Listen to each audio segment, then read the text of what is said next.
guys, how's it going?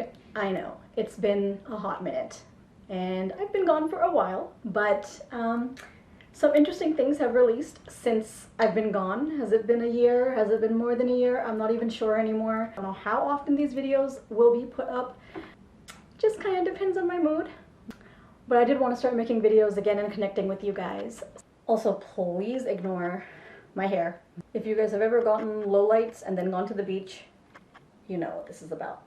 So my purpose for making this video today is to discuss Dhoop Ki Deewar, which is a new show that has just hit the Z5 streaming service. So as a disclaimer, there has been a lot of controversy surrounding this show. So Z5 has been working in collaboration with Pakistani artists for a while. There was Churails and a Kachuti Love Story, which released last year. And even this one, Dhoop Ki Deewar, has been in the works for an equal amount of time, but there has been a gap, and this is now their third Pakistani release on their platform. Originals, that is. They have a multitude of other Pakistani dramas on their service.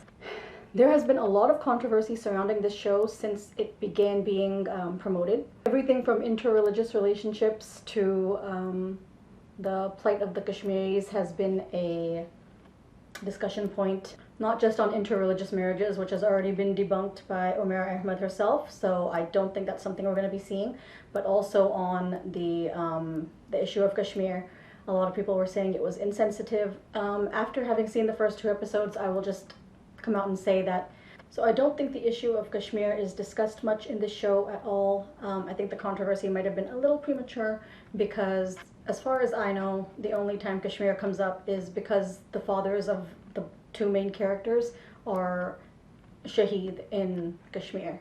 And so as far as I know, I think that's it. And so the outcry might have been unnecessary and has been something to start the chant of ban, ban, ban.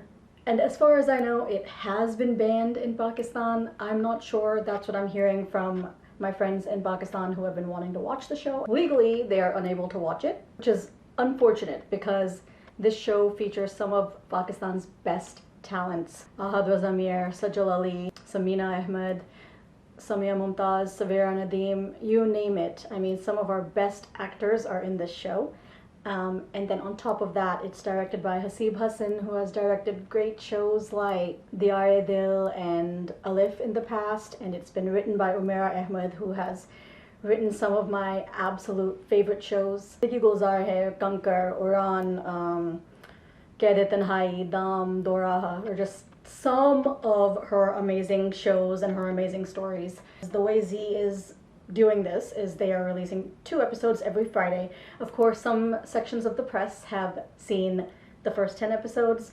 I'm not one of those lucky people, but I did watch the first 2 episodes, and here are my thoughts. So the first 2 episodes introduce us to Vishal, played by Ahad Raza Mir, who is your typical spirited, carefree, young, college-going kid who lives in India with his mother, his grandmother, his 2 younger siblings. His father is off at war. He has a sister in Canada and a brother-in-law.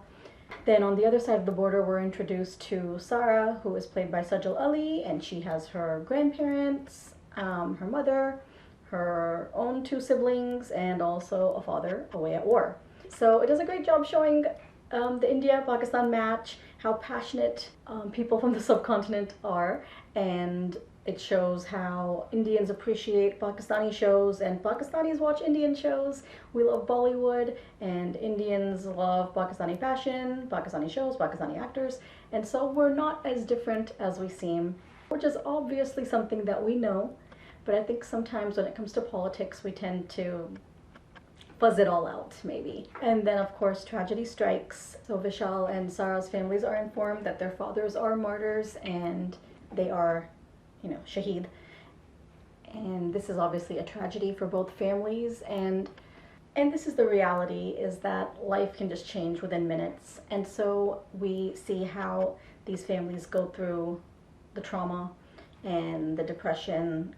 Both mothers handle it in different ways. While Sarah's mother tries to do what's best for her family and tries to figure out how to move forward, we see that Vishal's mother is struggling. She's going through depression, so Vishal is forced to essentially pick up the pieces and become an adult overnight and take charge of the family, which is something that young people shouldn't have to go through, but that's life. Sarah and Vishal get into an argument after Sarah stumbles across a video of him, and the two get into a war of words. Social media wars are not something that's unknown to our generation. We know it, we understand it, and it happens often. So this fight goes viral between these two, and media picks up on it, and the media decides to capitalize on this and use it for their own personal gain. So of course, the Indian media recruits Vishal, the Pakistani media recruits Sarah, and then these families kind of get embroiled in publicity that they more or less didn't really want. So this is where the show is after 2 episodes. Again, this show boasts of some of Pakistan's best names. There's a wonderful moment with Zaib Rehman as Vishal's grandmother when she's told that her son has been shaheed and you don't cry for shaheeds. And she says, "Kaun kehta hai shaheed nahi marte." I can't remember the exact dialogue, but she says, ask a mother what she feels when her son dies.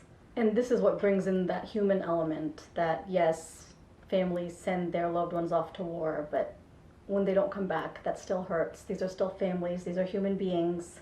So full credit to Zaib Rehman for that performance. She has done a great job showing this strong woman who falls to pieces after her son passes away. Both Samiya Mumtaz and Savera Nadeem are both doing an incredible job. They are both so real and so relatable as mothers. There are some moments between Vishal and his mom that are so cute and so relatable, and you almost feel like you've been through that situation with your own mother, especially when she's telling him he can't go out late at night. Credit needs to be given to Paras Masroor, who plays Anurag, Vishal's brother-in-law. He is doing such a great job of playing that business-minded, money-minded individual who is to the point of being manipulative, but while also still being very realistic. It only shows, once again, how talented he is. Of course, we talk about Ahad Raza Mir. Ahad Raza Mir is one of those actors who just goes from strength to strength. He proves with every single character that he plays that he is better than what you previously thought. And if anybody thought that he couldn't pull off being a young college kid, he proves you wrong once again. He's really one of our best actors. And likewise with Sajal Aly, who's doing an amazing job as Sarah. She always understands the assignment. She approaches things knowing what is expected of her, and she delivers. They are both so endearing on screen, and not for a moment do you think you're watching Ahad Raza Mir and Sajal Aly on screen. You are really watching Vishal and Sarah. And it's interesting that they share chemistry despite not even being in the same country and sharing the same frame. Now this is only 2 episodes down, so we do expect the show to only get better from here. Haseeb Hassan and Umera Ahmed have done a great job with the writing and the direction, and just really making us feel like we are actually in India and in Pakistan. Really paying attention to detail and getting the environment right, and at the same time driving home that both countries are so similar, so it doesn't feel off when they feel the same. And this is not to say that Dhoop Ki Deewar is perfect so far. It doesn't have a perfect first 2 episodes. The argument scene between Vishal and Sarah on social media felt a little forced, a little too much with the whole dushman and mera baap and tumhara baap and all of this. This got a bit much, but at the same time, these are small little issues that you can pick up on. There's nothing really to critique at this point. I think they've been doing a great job. There were some moments in editing that seemed off, particularly with Sarah's mamu during the funeral. Almost felt photoshopped in, and I'm not sure why that is, but it looked strange. Differences aside, I think the point this show is trying to put across is that we are all human beings. We smile, we cry, we laugh, we die, we grieve. Do individuals ever benefit from war and hate-mongering? Or is it just more important to find forgiveness in your heart and dig within and find the humanity? Maybe, as I think is the hope, by the time this show ends, it will have given us something to think about and allowing us to understand that we're really not as different as we think. Alright guys, that's all for today. I'll see you next time when something inspires me. Thanks for watching. Bye.